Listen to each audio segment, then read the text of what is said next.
ख़वातीनो हज़रात, मैं ज़ेबा नाज़ आपकी host programme एहसान नाज के साथ स्टूडियो में मौजूद हूँ।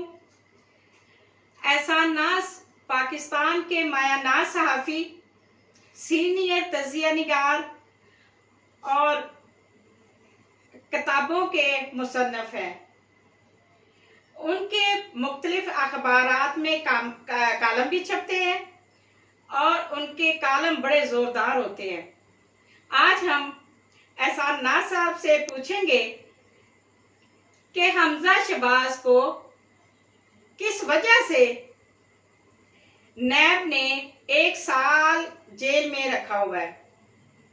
जी एहसान नाज साहब, आप बताएं कि हमजा शहबाज को 1 साल से जेल में क्यों है, इसकी क्या वजह है।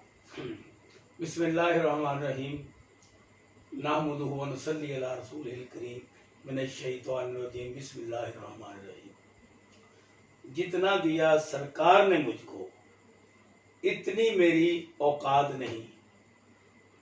ये तो तेरा करम है का के बाद अब तक बनी हुई है। जी सुभान अल्लाह। हमजा शहबाज जो के मियाँ शहबाज शरीफ साहब जो कि 10 साल वज़ीर आला पंजाब रहे और वज़ीर आज़म पाकिस्तान साहब का मियाँ मोहम्मद नवाज शरीफ के भतीजे हैं। उनका जुर्म ये है, उन पर जो इल्ज़ामात हैं वो ये हैं कि उन्होंने अपनी आमदन से ज़्यादा असासे बनाए हैं जी। और बड़ी बड़ी जो बैरून मुल्क से टीटीज है ना जी। वो उनको आती रही हैं और वो तोहफे तहम में अपनी बहनों को वालद को बांटते रहे श्रीनी की तरह। क्योंकि ये पैसा दरअसल हमजा शहबाज शरीफ साहब ने, क्योंकि उनके वालिद मोहतरम वज़ीर आला पंजाब थे और उनके बगैर, हमजा शहबाज के बगैर 90 शरह कायदे में तो बैठते थे। ना किसी अफसर की ट्रांसफर होती थी, ना पोस्टिंग होती थी। और एलडीए का चेयरमैन उनका परवरदा होता था, जिसको वो नॉमिनेट करते थे वो होते थे जी। और एलडीए के महकमा से शुनीद है कि वो करोड़ों अरबों रुपया हर महीने कमाते थे, जो कि बाद में वो मनी लॉन्ड्रिंग की जाती थी। जी। वो गाड़ियां भी मौजूद हैं, वो बंदे भी मौजूद हैं जो कि पैसे भर के लाते थे, बोरी में भर के लाते थे और लेके जाते थे। अब कहते ये हैं कि जी उनके खिलाफ सबूत कोई नहीं है।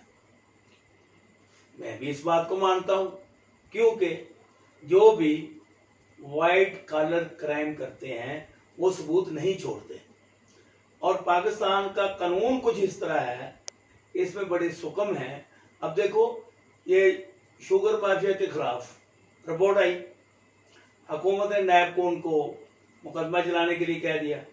वो अदालत में गए, अदालत ने कहा ये अभी ये केस नहीं चल सकता, लेकिन ये जरूर हुआ कि वहां उन्होंने 70 रुपए फी किलो चीनी बेचने की हुक्म जारी कर दिया। अब देखो, पहले भी एक दफ़ा हुकूमत ने, अदलिया ने 60 रुपए चीनी फी किलो बेचने का हुक्म दिया था, लेकिन कोई अमल नहीं हुआ था। इस तरह ये कल का ये हुक्म जारी हुआ है और अभी तक नहीं होती। जो लोग ये पूछते हैं ना, अब मरियम कह रही मेरे भाई को 1 साल हो गए, भाई मुझे ये बताएं, आप वी के झंडे बना रही हैं, आप कह रही हैं उसने बड़ी हिम्मत की, इस्तेकामत की, क्या वो उसने भारत को फतह किया? उसने हिंदुस्तान के दिल्ली के कले पे झंडा लगाया, जिसकी बुनियाद पर आप उन्हें मुबारकबाद दे रही हैं और बड़ी सब्र बात। भाई मुजरम है, उन्होंने जुर्म किए हुए हैं, कौम मुल्क की दौलत को लूटा हुआ है, तो वो 1 साल क्या, उनको सारी उम्र अंदर रहना चाहिए। जी बिल्कुल एहसान नाज साहब, ये आपका जज्बा बहुत अच्छा है माशाल्लाह। मुझे ये बताएं कि तीसरा बजट इमरान खान की तरफ से जो पेश करदा तीसरा बजट है और इसमें हैरान कुन बात यह है कि सरकारी मुलाजमीन और रिटायर मुलाजमीन की की तनख्वाहों में कोई इजाफा नहीं किया गया। इसके बारे में आप क्या कहते हैं? उधरों बात यह है कि पाकिस्तान में इस वक्त जो इमरान खान ने तीसरा बजट पेश किया है जी, एक अनहोना बजट है जी, क्योंकि इसमें किसी किस्म की अपोजिशन की तरफ से मुखालफत नहीं की गई जी, और ना की जाएगी, क्योंकि ये बातें पहले मुआहदा क्या है और जी, उसमें ये बात भी सामने आई है कि कोरोना की वजह से जी, इजलास में लोगों को भी कम बुलाया गया है जी, और पहले ये मुआहदा हुआ, इस पे बहस नहीं होगी। ठीक है। अब क्योंकि कोरोना की वजह से सारी मईशत तो बैठ गई, हर काम अधूरा है, कोई टैक्स वसूल नहीं किया गया, लोगों को जान के लाले पड़े हुए हैं, भूख और अफराज ने यहाँ पे झंडे गाड़े हुए हैं, बेरोजगारी तो अब तो जो वफाकी वजीर हैं जी, जो पहले वजीर खजाना थे असद उमर साहब, उन्होंने ये कह दिया है कि पाकिस्तान के 15 करोड़ अवाम जो है ना जी, वो इन दिनों में भूख से मुतासर हुए हैं। जी, तो इसलिए आप ये खुद देखें, जब हंडिया में तेल ही नहीं तो हंडिया कैसे पकेगी, बिल्कुल, जब नीचे आंच ही नहीं। बिल्कुल, तो इसीलिए ये बजट जो है ना, जिस तरीके की बजट है, ये बड़ा अच्छा बजट है और इमरान खान साहब की हुकूमत ने ये तीसरा बजट बहुत अच्छा दिया है। वरना तो ये कहने में मैं हक जाना हूँ कि जब कुछ पास ही ना हो तो बजट क्या बनेगा। बिल्कुल। तो इसलिए तनख्वाहों में इजाफा नहीं किया गया। हुकूमत की तमाम कोशिशें नाकाम हो गई हैं। आटा महंगा, रोटी महंगी, नान महंगा, चीनी भी अभी तक 70 रुपए, दुकानदार 70 रुपए आमादा नहीं हुए और पेट्रोल गायब है।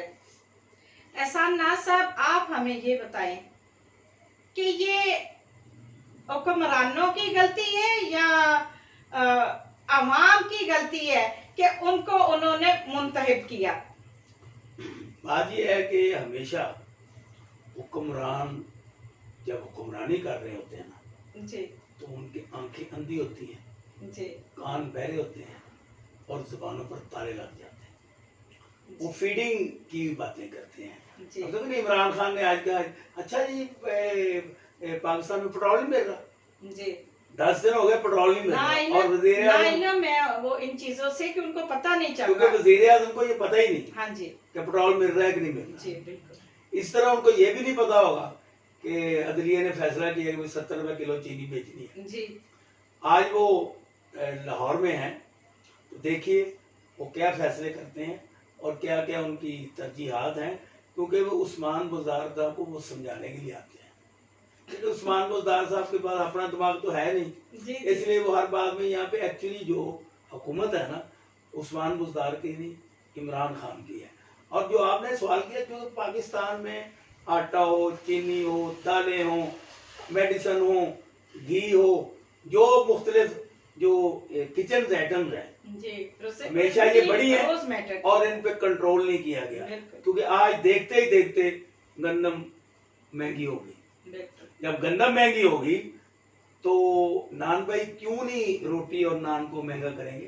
बिल्कुल, उन्होंने नान भाई ने आज भी यही कहा है कि आप आटा हमें उसी रेट पे दें, हम रोटी आपको उसी पे रेट पे देंगे। मिल मालकान ने और चक्की मालकान ने कहा कि आप हमें गंदम उसी रेट पे दें, हम आटा उसी रेट पे देंगे। जब हुकूमत अपने किए हुए वादे पूरे नहीं करती तो ये महंगाई को कंट्रोल करने वाली बात नहीं होती, बहराने वाली बात है। और ये जो डीसी लाहौर है, उनका तो बस अल्लाह ही नराला है, कोई जैसे ही मुज़ाकरात करते हैं नाकाम होते हैं और कीमतें आसमान को शूट कर जाती हैं। तो नाम उनका दानिश है, लेकिन दानिशमंदी ये है किसी चीज़ पे उनको काबू नहीं पा सके। शुक्रिया नाज साहब। आज के इसी प्रोग्राम के साथ हम आपके कल नए एपिसोड के साथ दोबारा हाजिर होंगे। इजाजत दीजिए। अल्लाह आप सब का हामी नासर हो।